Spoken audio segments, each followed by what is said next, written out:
Nestled in the heart of rural North America, there exists a community that has managed to preserve its unique way of life for centuries.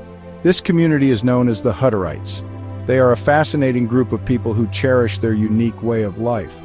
Hutterites are deeply religious, and their faith is the cornerstone of their existence.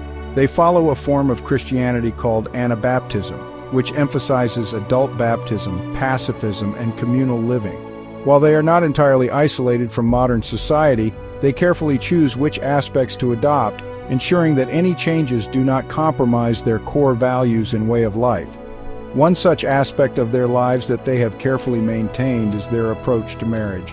In this video, we will explore how young Hutterite adults meet, get to know each other, and eventually marry. We will also discover their unique and fascinating courtship and marriage customs, where there are grand celebrations but no wedding rings. These customs are not just about forming a union between two individuals, but about strengthening the fabric of the community.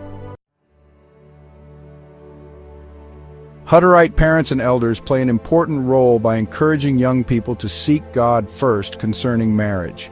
Men are under pressure to marry because they cannot grow beards until they are married, and a beardless male is visibly set apart and not allowed to move into the upper authority levels. Accordingly, young Hutterite men and women are given ample opportunities to meet young people from other colonies. They can go on visits, spend time together, or even spend weeks working or helping in another colony. Often these visits will result in young men and women finding a future mate. Girls from 15-17 years of age observe in the kitchen. However, on their 17th birthday, a young girl participates in her first cook week. In any typical week, Hutterites have 3-4 different women cooking.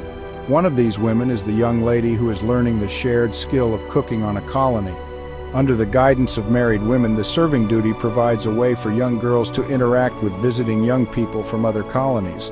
Also, when a boy feels he's found a woman, he goes to the minister of that colony and tells him what he has on his mind. The minister's duty is to assess if the young man is ready for marriage. Hutterite life thrives on shared experiences and strong community bonds. Young Hutterites grow up together. They work side by side in the colony's fields and workshops. Boys and girls attend school together within the community. These shared experiences across colonies lay the foundation for potential relationships. Visits between colonies, especially during potato harvest, provide further opportunities for young people to connect. Hutterites often travel to neighboring colonies. This is for work, religious services, or social gatherings. These visits offer a chance for young people to meet others from different communities.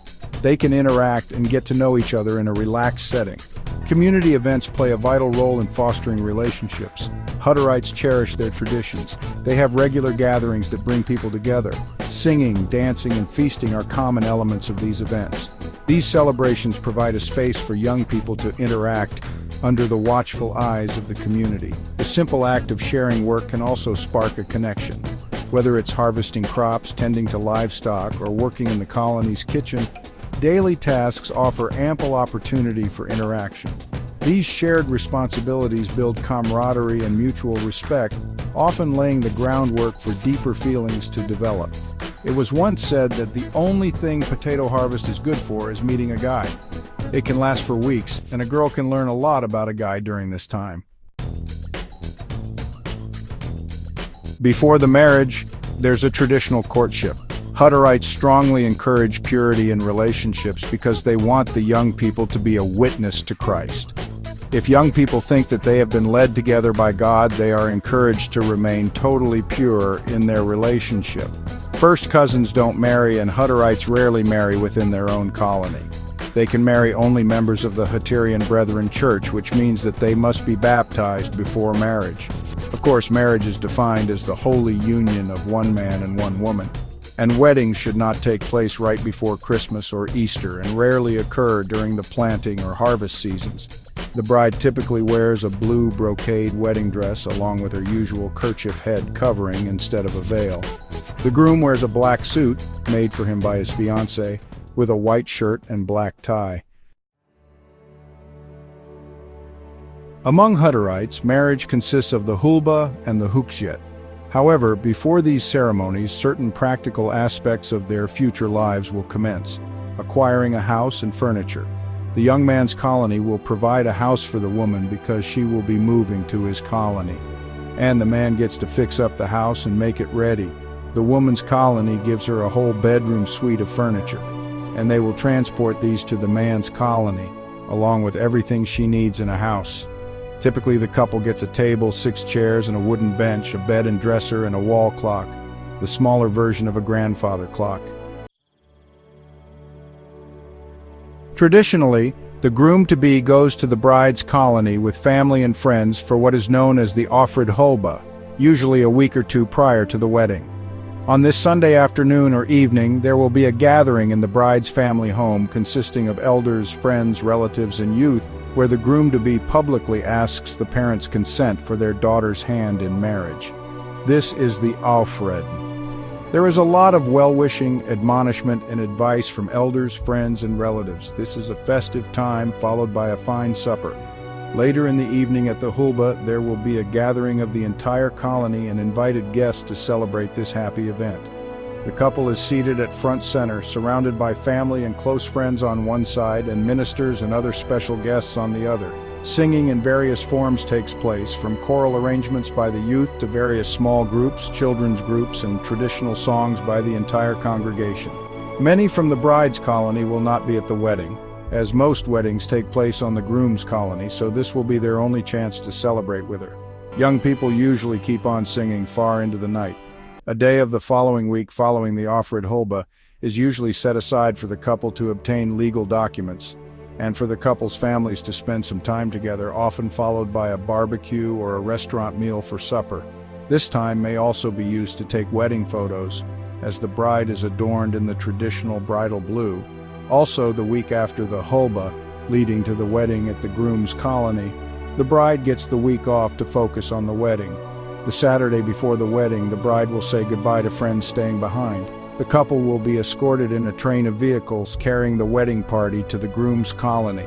This party includes the whole bedroom suite of furniture that she receives before departure. The arrival of this motorcade is a merry event. An organized confusion of shouting, colored balloons, and honking horns lead the bride and groom's motorcade into the colony. The bride and guests are greeted and welcomed by members of the community.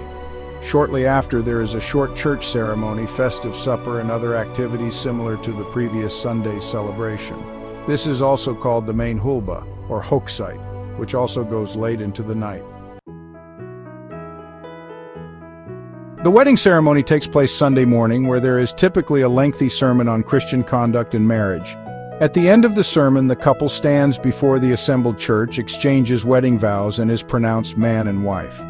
They do not give rings, since jewelry is forbidden, and Hutterite brides always take their husband's last name. Following the wedding ceremony, a traditional midday wedding meal is served. Specially made table settings and decorations which had been planned and labored over for the previous days and weeks adorn the tables.